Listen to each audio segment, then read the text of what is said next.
প্রিয় দর্শক, আপনাদের সবাইকে শুভেচ্ছা জানিয়ে শুরু করছি এনটিভির প্রতিদিনকার আয়োজন স্বাস্থ্য প্রতিদিন। আপনাদের সঙ্গে আছি আমি ডাক্তার সাখাওয়াত হোসেন। প্রিয় দর্শক, আজকের এই অনুষ্ঠানে আমরা আলোচনা করব অসংক্রামক ব্যাধি, তার প্রতিকার ও প্রতিরোধ নিয়ে। এ বিষয়ে কথা বলবার জন্য আমাদের সঙ্গে স্টুডিওতে উপস্থিত আছেন দেশের খ্যাতনামা অ্যালার্জি বিশেষজ্ঞ, হোলিস্টিক হেলথ কেয়ার সেন্টারের পরিচালক অধ্যাপক ডক্টর গোবিন্দচন্দ্র দাস। চলুন কথা বলে এ বিষয়ে বিস্তারিত ও প্রয়োজনীয় পরামর্শগুলো জেনে নেই স্যারের কাছ থেকে। স্যার, আপনাকে আমন্ত্রণ। ধন্যবাদ। স্যার, অসংক্রামক ব্যাধি মানে কি? কোন রোগগুলিকে আপনার সাধারণত অসংক্রামক ব্যাধি? সংক্রামক মিন ছিল যেগুলি কোনো জীবাণুবাহিত রোগ, যেমন টাইফয়েড, যক্ষা, এগুলি। অসংক্রামক রইল যেগুলি জীবাণুবাহিত রোগ নয়, যেমন ডায়াবেটিস, উচ্চ রক্তচাপ, হার্ট ডিজিজ, মাইগ্রেন, অ্যাজমা, এগুলি অসংক্রামক। এই রোগগুলি বাংলাদেশের স্ট্যাটিস্টিক্স বলছে যে দিনকে দিন বাড়ছে। বাড়ার কারণ কি? দেখেন, আমরা দিন দিন অনেক সভ্যতা হচ্ছি, চিকিৎসা বিজ্ঞান অনেক অগ্রগতি হয়েছে। সংক্রামক রোগগুলি কিন্তু এখন নির্মূল অনেকটা। বসন্ত নাই, টিটনেস নাই, ধনুষ্টঙ্কার খুব কম। তারপর আগে ছিল কলেরা, কিন্তু হাজার হাজার মানুষ মারা যেত, তাও মারা যায় না। কিন্তু পাল্লা দিয়ে বেরিয়ে চলছে অসংক্রামক রোগ। এর অন্যতম কারণ হলো স্ট্রেস, মানসিক চাপ। আজকে 50 বছর আগে চিন্তা করেন, তখন কিন্তু মানসিক চাপ অনেক কম ছিল, এই অসংক্রামক রোগও কম ছিল। এই মানসিক চাপটা অনেক দিন দিন বেড়েই চলছে। বিশেষ করে নগরায়ণ হওয়াতে যত আমরা সভ্যতার দিকে এগোচ্ছি, এই মানসিক চাপও দিন দিন অনেক বেড়ে চলছে। Stressful life. তাছাড়া আমাদের যে খাদ্যাভ্যাস, আমরা এখন এই যে তেলযুক্ত, চর্বিযুক্ত, ফাইবার কম, এই ধরনের খেয়ে থাকি। তাছাড়া আমাদের চাকরি বাকরি বা ব্যবসা করতে সেডেন্টারি লাইফস্টাইল, আমরা কোনো হাঁটা চলাফেরা ব্যায়াম একদম করি না। আমরা খাওয়া দাওয়া করি, এটাকে ভাঙি না, সব কিছু জমা হয়, যার ফলে এই অসংক্রামক রোগ দিন দিন আমাদেরকে বেড়ে চলছে। যত নগরায়ণ, যত সভ্যতা, ততই এই অসংক্রামক রোগ বৃদ্ধি। এই রোগগুলি থেকে বাঁচার উপায় কি? প্রতিরোধ যদি করতে চাই, কারণ হচ্ছে একটি সোসাইটির জন্য, একটি রাষ্ট্রের জন্য অসংক্রামক যে ব্যাধি, এটা একটা বোঝা।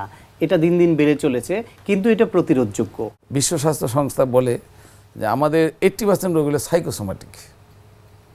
তাছাড়া আবার এই 2-3 বছর আগে হার্ট কনফারেন্স বাংলাদেশে হয়ে গেল, কার্ডিয়াক কনফারেন্স। তাতে বলা হয়েছে যে 80% রোগ বাংলাদেশে হার্ট অ্যাটাক হলে চিকিৎসা করার সামর্থ্য নেই। আবার দেখেন, এবার যে বিশ্ব হার্ট দিবসের প্রতিপাদ্য ছিল সর্বত্র সবার জন্য সুস্থ হার্ট, মানে সুস্থ হার্ট আমাদের প্রয়োজন সর্বত্র, আবার সবার জন্য। এখন দেখেন, আমরা উন্নতি হচ্ছি, শুধু এই যে আমাদের হার্ট ডিজিজের যে হসপিটাল শুধু শহর কেন্দ্রিক, যেমন ঢাকা শহর, চট্টগ্রাম আর রাজশাহী, দুইটা হয়তো, আর অন্য মেডিকেল কলেজে কিন্তু এই হার্টের উন্নত চিকিৎসা এখন পর্যন্ত পৌঁছে নেই। অনলি লিমিটেড কয়েকটা জায়গা, আর সবার জন্য না। ওই যাদের পয়সা আছে, আমরা জানেন হার্ট ব্লকেজ হলে স্টেন্ট বা রিং বসান, অনেক ব্যয়বহুল চিকিৎসা। এই জন্যই হার্ট দিবসে সর্বত্র সবার জন্য যদি সুস্থ হার্ট করতে হয়, তাহলে এইটার একমাত্র পদ্ধতি হলো আমাদের হোলিস্টিক পদ্ধতি। সেটি কি? হোলিস্টিক পদ্ধতি হলো আমরা হোল বডি চিকিৎসা। Health is a state of physical, mental, social and spiritual wellbeing, অর্থাৎ শারীরিক, মানসিক, সামাজিক ও আধ্যাত্মিক উন্নতি। আমরা ওষুধ দিয়ে শুধু শারীরিক উন্নতি করতে পারি, কিন্তু আমরা মানসিক, আধ্যাত্মিক উন্নতি কিন্তু ওষুধ দিয়ে হবে না। এই জন্যই আমাদের একটা দরকার সোল, মাইন্ড, বডি মেডিসিন, অর্থাৎ আত্মা, মন ও দেহের এই তিনটা যখন আমরা উন্নতি করতে পারি, তখনই আমাদের এই অসংক্রামক রোগগুলিও প্রতিকার করা সম্ভব। এরকম সমন্বিত চিকিৎসা পদ্ধতির জন্য হোলিস্টিক পদ্ধতি যেটা আপনি বলছেন এবং আপনি প্র্যাকটিস করেন, এটার বিষয়টা কি, কিভাবে করেন? এই বিষয়টা করি যে আমরা যখন আমাদের কাছে রোগী আসে, তখন আমরা যেমন সোলকে ইমপ্রুভমেন্ট করার চেষ্টা করি থ্রু মেডিটেশন, ধ্যানের মাধ্যমে। মাইন্ডকে আমরা চিকিৎসা করি হলো কতগুলি নিউরোবিক এক্সারসাইজ আছে, নিউরোবিক এক্সারসাইজের মাধ্যমে। আর বডি করি যোগ ব্যায়াম, প্রাণায়াম, এগুলির মাধ্যমে। মেইনলি এগুলি আমরা দেখেন, আমাদের এই রোগগুলিকে বলে ইনকিউরেবল ডিজিজ, অনিরাময়যোগ্য রোগ। ডায়াবেটিস, ব্লাড প্রেশার, হার্ট ডিজিজকে ইনটা যদি বাদ দিই, তা কী হয়? কিউরেবল।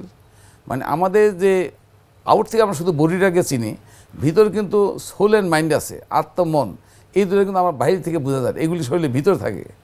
এখন আমরা এই ভিতরে যে জিনিস, সোল অ্যান্ড মাইন্ডকে যদি আমরা আপগ্রেড করতে পারি, চার্জ দিতে পারি, ইমপ্রুভ করতে পারি, তার incurable disease turn to curable. এই জন্য আমাদেরকে কথা আছে, a common man's uncommon guide to permanently cure himself improving বা using soul and mind power and remain healthy forever. সমস্ত জীবনের জন্য সে সুস্থ থাকা সম্ভব। হোলিস্টিক পদ্ধতি একটা কন্টিনিউয়াস প্রসেস। কোনো মানুষ যদি সরাসরি রোগে আক্রান্ত হয়ে যান, তার বেলায় কি এই ট্রেডিশনাল যে অ্যালোপ্যাথিক চিকিৎসা বা যাই হোক মেডিসিন দিয়ে মেডিকেশনের যে বিষয়, এটা না করে হোলিস্টিক পদ্ধতিতে কি তাকে সুস্থ করা সম্ভব? যখন একটা রুগী আক্রান্ত, যেমন তোমার হার্ট অ্যাটাক রুগী আসতে বা তার 3টা 4টা 5টা ব্লকেজ আছে, সে তো কতগুলো ওষুধ খাবে। এই খাওয়ার সময় যদি এই হোলিস্টিক পদ্ধতি শুরু করে, এই যে আমাদের মেডিসিন নিউরোপ্যাথ সব কিছু শুরু করে, তাহলে আস্তে আস্তে ধীরে ধীরে দেখা যায় তার সে অনেক ইমপ্রুভমেন্ট হবে এবং তার ওষুধের যে পরিমাণ কমে যাবে। আমার এই 7 বছরের যে অভিজ্ঞতা, এমন 200 রোগী আছে ওষুধ একটাও খায় না, কিন্তু সবাই জানে হার্টের রোগ হলে মৃত্যুর আগ পর্যন্ত ওষুধ চলতে হবে। যেমন ধরেন ডায়াবেটিস, এটা তো একবার হলে হোল লাইফ তাকে ওষুধ খেতে হয়। এই কিছুদিন আগে আমার এক ডেপুটি সেক্রেটারি রোগী আসছে, তিনি ইনসুলিন নিতেন, তারপরও তার 12-13 তার থাকতো, সুগারের পরিমাণ থাকতো। 1 মাসের মধ্যেই তিনি ইনসুলিনটা বন্ধ করতে পারছেন। এখন আজকে 2 বার। এটা কি করে সম্ভব? এটা সম্ভব তো আমরা জানি যে প্যানক্রিয়াস কাজ না করলে, সে পর্যাপ্ত ইনসুলিন তৈরি না করলে সুগার লেভেল কমবে না। সেটা যখন কাজ করছে না, তখন বাইরে থেকে ইনসুলিন দিতে হচ্ছে। বাইরের ইনসুলিন কিংবা যে অ্যান্টি হাইপোগ্লাইসেমিক এজেন্ট যেগুলি আছে, যে ওষুধগুলি আছে, সেগুলি বন্ধ করেও কিভাবে চলবে? যেমন ধরেন আমরা যে পদ্ধতি শুরু করি, এই যে আমাদের কতগুলো এক্সারসাইজ আছে, এই যে আমরা যে সব কিছু সোল মাইন্ড বডি, ওই যে আমরা যে মানে সোলের জন্য মেডিসিন করতে হবে, মাইন্ড ইমপ্রুভ করার জন্য নির্ভীক করতে হবে, বডির জন্য যোগব্যায়াম প্রাণায়াম করতে হবে। এগুলির সাথে আমরা কিছু আবার ভেষজ দিয়ে থাকি, যেমন ধরেন মেথি, লবঙ্গ, এগুলি কিন্তু অ্যান্টি ডায়াবেটিক কাজ করে। গাইনোর একটা পাতা এখন চাইনিজ থেকে আসছে, সেটাও কিন্তু ভালো কাজ করে। এগুলি যদি একসাথে করা হয়, আমার তো এই 2 মাসে আমি এটা শুরু করছি, তাতে আমি খুব ভালো রেজাল্ট পাচ্ছি। কিছুদিন আগে আমি আমার গ্রামের বাড়িতে গেছি, আমার বাড়ি মুন্সিগঞ্জ। আমার এক টিচারের সে অ্যান্টি ডায়াবেটিক ওষুধ খাওয়া সত্ত্বেও তার সুগার থাকতো 21-22। আমি তাকে কিছু এক্সারসাইজ ভেষজ দিয়ে আসলাম। 2 সপ্তাহ পর আমি গিয়ে তার জিজ্ঞাসা করলাম, স্যার আপনি কত? বলে আমার এখন ব্লাড সুগার 6-7-8-এর মধ্যে। সে বলে, তুমি কি ম্যাজিক দেখালে? অ্যাকচুয়ালি এটা কোনো ম্যাজিক না। এবং আপনি এটাও জানবেন, এই যে আমাদের যে পদ্ধতি, যোগব্যায়াম, প্রাণায়াম, মেডিসিন, এগুলি কিন্তু আজকে না, হাজার হাজার বছর আগের চিকিৎসা। আমাদের এই উন্নতির যুগে চিকিৎসার ক্ষেত্রে আমরা এগুলিকে কালের গর্ভে চলে গেছিলো। এখন দেখা যাচ্ছে ওল্ড ইজ গোল্ড। এগুলি করলেই দীর্ঘমেয়াদী সুস্থ থাকা সম্ভব এবং ওষুধ কম খেয়ে থাকা সম্ভব। সেক্ষেত্রে শুরুতে কি আপনারা মেডিকেশন ঠিক রেখে আমরা, কারণ একবার হোলিস্টিক করছেন, ইমপ্রুভ হলে আস্তে আস্তে ওষুধ বন্ধ করছেন। কারণ একবার ওষুধ বন্ধ করা এটা ঠিক হবে না, সে তো হ্যাবিচুয়াল হয়ে আছে। কিন্তু কারো বেলায় যদি তার প্যানক্রিয়াস একেবারেই কাজ করছে না, টাইপ 1 ডায়াবেটিস, এরকম যদি হয়, সেই ক্ষেত্রে কাজ হবে। সেই ক্ষেত্রেও কাজ হবে। তাতে ইনসুলিন তৈরি হবে কি করে? তৈরি হবে বা আমাদের যে আমরা যে ইটা খাই, মানে আমরা যে কার্বোহাইড্রেট, ওইটাকে বডিতে ইউটিলাইজেশন ক্ষমতাটা মানে বেড়ে যাবে। মানে ইনসুলিন তো কার্বোহাইড্রেটকে অ্যাবজর্পশন সহায়তা করে। এখন কেউ যদি ঠিকমতো প্রাণায়াম এক্সারসাইজ করে, তাহলে ওইটাও ইমপ্রুভমেন্ট হবে। আর হাইপার টেনশনের বেলায় উচ্চ রক্তচাপে ভুগছেন, তাকে তো ওষুধ খেতে হচ্ছে, কিংবা কারো হার্টে ব্লক আছে, তাকে ব্লাড থিনার নিতে হচ্ছে, সেই ক্ষেত্রে এগুলিকেও ভালোভাবে হোলিস্টিক পদ্ধতিতে। আমার অনেকগুলি রোগীর অভিজ্ঞতা। একটা রোগী আছে সেলিম সাহেব, থাকে নারায়ণগঞ্জ। ওনার হার্টে 5টা ব্লকেজ, সব 90-95%। উনি 2 মিনিট হাঁটতে পারেন, হাঁটলে কষ্ট। ওনার ওয়াইফ রাতে নাকের সামনে হাত ধরতো, জীবিত না মরা। এই অবস্থায় তিনি আমার কাছে আসেন না, মানে তার ওয়াইফ তার নিতে নিতে আমার চেম্বারটা দোতলায়। এগুলি করার পর উনি মানে 2-4 মাসের মধ্যে উন্নতি, 1 বছরের মাথায় উনি পুরো ফিট। উনি ইতিমধ্যে সকালবেলা 5-7 মাইল হাঁটতে পারেন, সব কিছু কাজ করতে পারেন। উনি ইতিমধ্যে 2 হজ ব্রত পালন করেছেন, সবার সাথে সমান তালে, ওই যে রেস্ট টেস্ট নিয়ে না, শুধুই হোলিস্টিক পদ্ধতিতে আওতাভুক্ত হয়ে। এই ধরনের অনেক রোগী আছে। আমার এক রোগী আছে চট্টগ্রামে, সিরাজুল ইসলাম, তিনি একজন মানে কসাই। তার সেই ইনসুলিন তো প্রায় 68 ইউনিট। উনি প্রায় 30 বছর ডায়াবেটিস, হার্টের ব্লকেজ 6-7 খান। উনি মানে হাঁটতে গেলে কষ্ট, মানে নামাজ পড়তো চেয়ারে বসে, মানে সেজদা দিতে পারতো না। এখন আজকে 5 বছর আমার চিকিৎসার দিন, এখন তিনি সেজদা দিতে পারেন, 1-1.5 মাইল হাঁটতে পারেন, ইনসুলিনের না। এটা অনেক প্রত্যাশার কথা, অনেক এটা সম্ভব। হোলিস্টিক পদ্ধতিতে আপনি চেষ্টা করে যাচ্ছেন এবং আপনার রোগীরা ভালো হচ্ছে, এটা প্রত্যাশা জাগাচ্ছে আমাদের মনে। আপনাকে অনেক ধন্যবাদ। আপনাকে ধন্যবাদ। প্রিয় দর্শক, আমরা শুনছিলাম অসংক্রামক ব্যাধির হাত থেকে বাঁচার জন্য হোলিস্টিক পদ্ধতি কিভাবে কাজে আসতে পারে সে বিষয়ে কিছু প্রয়োজনীয় পরামর্শ। আশা করি আপনাদের কাজে লেগেছে। দর্শক, এখন আপনাদের জন্য রয়েছে নিয়মিত আয়োজন সুস্থ দেহ সুস্থ মন। আজকে আমরা দেখাবো চিনাপের একটা খুব সিম্পল ভেরিয়েশন। কারণ চিনাপটাকে আমরা ধরি হচ্ছে বডি বিল্ডিং একটা কোর এক্সারসাইজ। কারণ বডি বিল্ডিং যখন আপনি করতে যাবেন তখন বডি ওয়েট এক্সারসাইজ শুরু করতে হয়, এবং ফার্স্ট প্রায়োরিটি এক্সারসাইজকে আমরা বলি চিনাপ। কিন্তু সমস্যা হচ্ছে চিনাপটা কিন্তু যদিও এটা বেসিক এক্সারসাইজ, কিন্তু এটাকে আমরা ধরি অ্যাডভান্স লেভেলের। কারণ খুব যদি বডি যদি ফিজিক্যালি খুব ফিট না হয় তাহলে আপনি চিনাপটা ইজিলি করতে পারবেন না। কিন্তু চিনাপটা না করতে পারলে কিন্তু আপনি সেই ল্যাটসের যে ডেফিনেশনটা অথবা যে মাস্কুলার যে এইটা বেনিফিটটা সেটা আপনি কখনো পাবেন না। এই জন্য আমরা যে জিনিসটা করেছি, আমরা সিম্পল একটা ফর্মেশন আমরা করেছি চিনাপের, যেটা করলে আপনি চিনাপের যে এইগুলো আছে বেনিফিটগুলো পাবেন, কিন্তু চিনাপ যেটা যারা মারতে পারছেন না তারা ইজিলি এই এক্সারসাইজটা করতে পারবেন। এখন দেখুন যে কীভাবে চিনাপের সিম্পল এইটা করতে হবে, ফর্মটা করতে হবে। ওকে, আমার রেডি। ওকে, এই জন্য যে জিনিসটা প্রথমে লাগবে সেটা হচ্ছে একটা বেঞ্চ, এবং একটা নেবেন, আপনি বার নেবেন যেটা হচ্ছে আপনার বেঞ্চ থেকে ধরেন 1 ফুট উঁচায়। ঠিক আছে? ওকে, হোল্ড ইট। ওকে, আপনি থাকবেন একদম লাইন পজিশনে, সুপিন পজিশনে, হিপসটাকে উঠাবেন প্রথমে। ওকে, এখন এই পজিশন থেকে চিন আপ মোশনটা নেবেন আপনি। এতে যে আপনি এটা পাবেন, সুবিধাটা পাবেন, যেহেতু আমাদের লোয়ার পোর্শনের ওয়েটটা কিন্তু অনেক বেশি। যখন আপনি চিন আপটা মারতে যাবেন তখন এই পোর্শনটা উঠাতে নিলে ডিফিকাল্ট হয়ে যায়। এই জন্য আমরা এটা হ্যাঙ্গিং অবস্থা রেখে দিলাম। এটা হচ্ছে কি আপনি শুধু আপার পোর্শনটা উঠাচ্ছেন। গো। এতে কি হচ্ছে, আপনি চিন আপের যে বেনিফিটগুলো আপনি করছেন পাচ্ছেন, কিন্তু চিন আপটা মারা আপনার জন্য ইজি হয়ে গেল। ওকে, স্টপ। ওকে, সেম জিনিসটা আপনি যেটা করবেন 10 রিপিটেশন 5 সেট মারবেন। যখন দেখবেন যে আপনারা 20টা করে পারছেন, মানে 10 থেকে শুরু করে আপনি যখন 20টা করে পারবেন, যদি 100টা যখন করতে পারেন 5 সেটে, তখনই আপনি ট্রাই করবেন যে হ্যাঙ্গিং চিনাপে যেতে। রেগুলার যদি এই চিনাপে থাকেন তাহলে একটা সময় গিয়ে আপনার বেনিফিটটা কিন্তু হবে না। এটাকে আমরা শুধু বলবো হচ্ছে লার্নিংয়ের জন্য। যারা চিনাপ পারছেন না তারা যদি এই চিনাপটা করেন সেটা ভালো। আরেকটা আছে, জিনিস আছে, যারা চিনাপ করছেন কিন্তু চাচ্ছেন যে 20টার ইয়েতে আপনার পারেন, কিন্তু যখনই কোনো ওয়েটটাকে আপনি নিচ্ছেন, অ্যাসেস করছেন, তখন আর চিনাপটা পারছেন না, তখন সেম জিনিসটি আপনারা ওয়েট দিয়ে যদি আপনারা করেন তাহলে পরবর্তীতে আপনারা হ্যাঙ্গিংটা ওয়েট দিয়ে করতে পারবেন। প্রিয় দর্শক, আমরা জানি বাত রোগে আক্রান্তদের অনেক খাবার দাবারে তার সমস্যাটা বাড়িয়ে তুলতে পারে, আবার কিছু খাবার আসে বিশেষ উপকারে। তাই চলুন এ বিষয়ে একজন পুষ্টিবিদের পরামর্শ শুনি। বাত রোগে আক্রান্তরা কি খাবেন, কেন খাবেন? আমাদের দেশের অতি পরিচিত একটি রোগের নাম হচ্ছে বাত বা গাউট।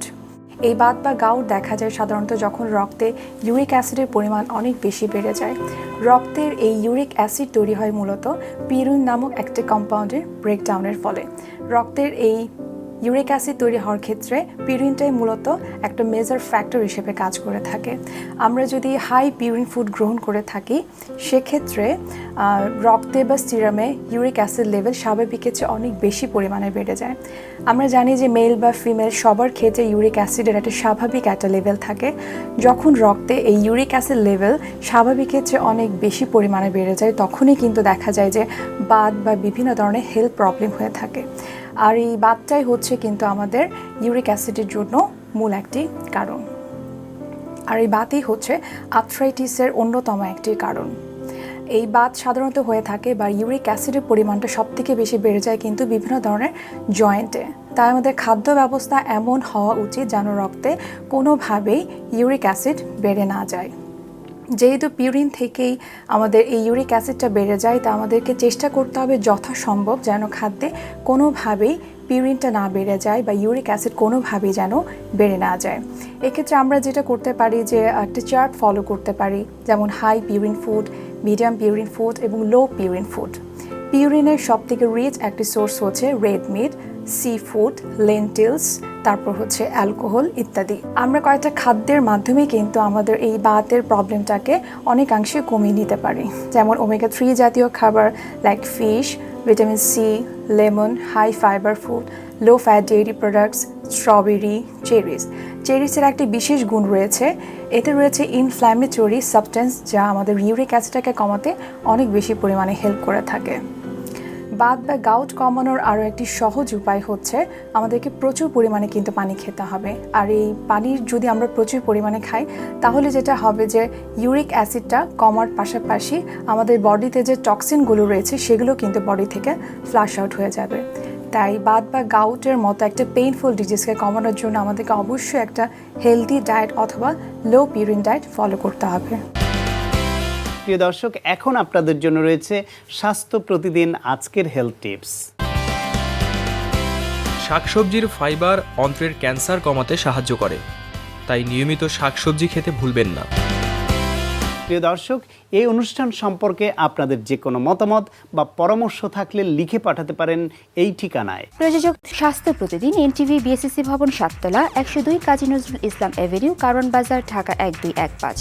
ফ্যাক্স 91433386 থেকে 7 পর্যন্ত, অথবা ইমেল করুন স্বাস্থ্যপ্রতিদিন@ntvpd.com এই ঠিকানায়। প্রিয় দর্শক, স্বাস্থ্য প্রতিদিনের আগামী পর্বে আপনাদের জন্য যা রয়েছে, আমাদের সাধারণত যেসব বেবিরা প্রিম্যাচিউর ডেলিভারি হয়, সময়ের আগে জন্ম নেয় অথবা খুব সিক বেবি, তাদেরকে স্পেশাল কেয়ার দেওয়ার জন্য আমাদের যে এরিয়াটা, হসপিটালের যে এরিয়াতে আমাদের তাদের কেয়ার দেওয়া হয়, সেই কেয়ার এরিয়ার নামই হচ্ছে নিওনাটাল আইসিইউ বা নবজাতকদের নিবিড় পরিচর্যা কেন্দ্র।